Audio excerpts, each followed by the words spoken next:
სამწუხაროდ თუ საბედნიეროდ დღეს ძალიან ბევრი ფსიქოლოგი ყავს და ცალსახად სამწუხაროდ მიმაჩნია ის, რომ არ რეგულირდება ჩვენს სახელმწიფოში და ბევრ ქვეყანაში ეს სფერო.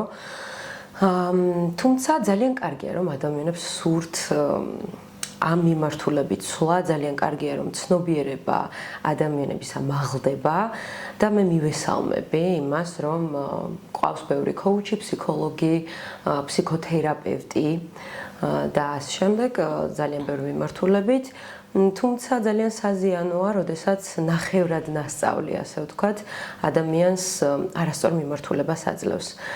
ამიტომ უნარჩვევები აუცილებლად უნდა გადიოდეს, რა თქმა უნდა, კომპეტენციაზე უპირველეს ყოვლისა. ვფიქრობ, რომ ადამიანი უნდა იყოს ემპათიური.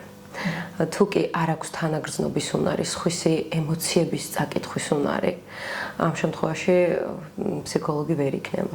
კიდევ არის პრობლემა ხშირად, რომ ადამიანი არის უგზო-უკლოდ განათლებული, თუმცა ვერ გადასცემს ადამიანს სათქმელს. ამიტომ კომუნიკაციური უნარებიც, აქტიური მოსმენის უნარიც ძალიან მნიშვნელოვანია და ეთიკის დაცვა.